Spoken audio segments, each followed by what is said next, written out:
Alright, y'all, this D-Lo back at it. I had to come back around one more time about this Bud and Kell Brook fight. Maybe this is the last time I'll talk about it between now and the time they have the fight. I've already gave my prediction.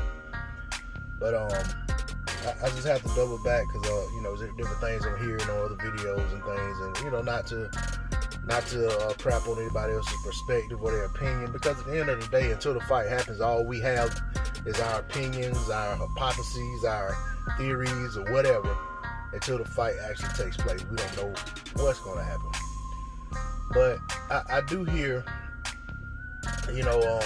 that Kell could come out and press the action with Bud, and it's being said that Bud,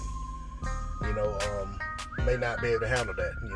How does Bud respond? That's a valid question, a very valid question. And and some are saying, like Errol Spence, when Kell was stepping to Errol Spence before he started to wear down late, Kell was, pushing Errol back, and Kell was, taking the play, and he was taking the lead. As far as, the fight was being dictated at the pace in which Kell Brook was dictating the action. Now,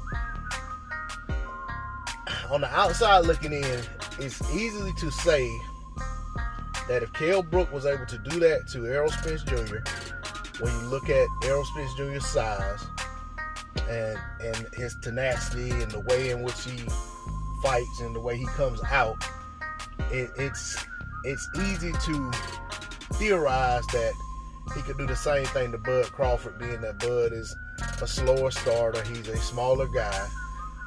He arguably may not pack as much of a punch to keep Kell honest and keep Kell off of him. But what I say to that is, none of us have been hit by any of these guys.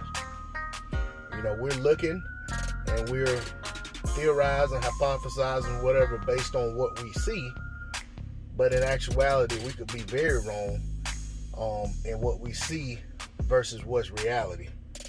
I'm not going to sit here and say that because Kell Brook was able to do something to Errol Spence Jr. that it's a foregone conclusion that he can do it to Bud Crawford. Bud Crawford is not Errol Spence Jr. and vice versa.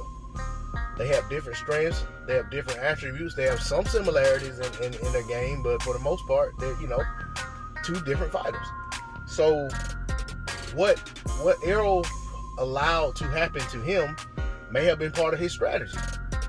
But Bud, on the other hand, may have already made his mind up that I'm not going to allow this to happen, and this is what I'm going to do to try to take that away. Now, it remains to be seen whether he'll be able to do so. It remains to be seen if Kell even comes out with that approach. But I'm talking about the if. And in my opinion, and I've said this, if Kell comes out and he presses the action, he puts Bud in a situation to where Bud has to fight him off, Bud has no problem doing that. And I know Kell is Kell, he's not these other guys. But when I've seen Errol Spence Jr., when I seen Bud Crawford pressed, I see Bud Crawford get busy, and I see Bud Crawford hurt guys. So it remains to be seen. I'm so looking forward to this fight, and I want to know, I like to see at the end of it all, which of our theories and which of our guesses and which of our, which of the things that we thought were going to take place actually come into fruition and what doesn't, because none of the things we think could happen may happen. But I tell you what, man, I'm glad that people are talking about this fight. More people excited about it than there are people crapping on it. And there's more people who seem to be eager to see the fight take place and seeing how it plays out. I think these guys are two very respectful welterweights, two great fighters, two great champions and former champions, and two guys that are going to give it their all in the ring, and the winner deserves full credit because neither one of these guys are limping into this fight. And neither one of these guys are coming off of a disadvantage in terms of who's been out longer and this, that, and the other. I think they've been out somewhere around the same amount of time. But even at that, with the COVID situation, everybody's coming off a longer than usual layoff. So we'll see how it plays out. D-Lo 404 Boxing, I'm out. Peace.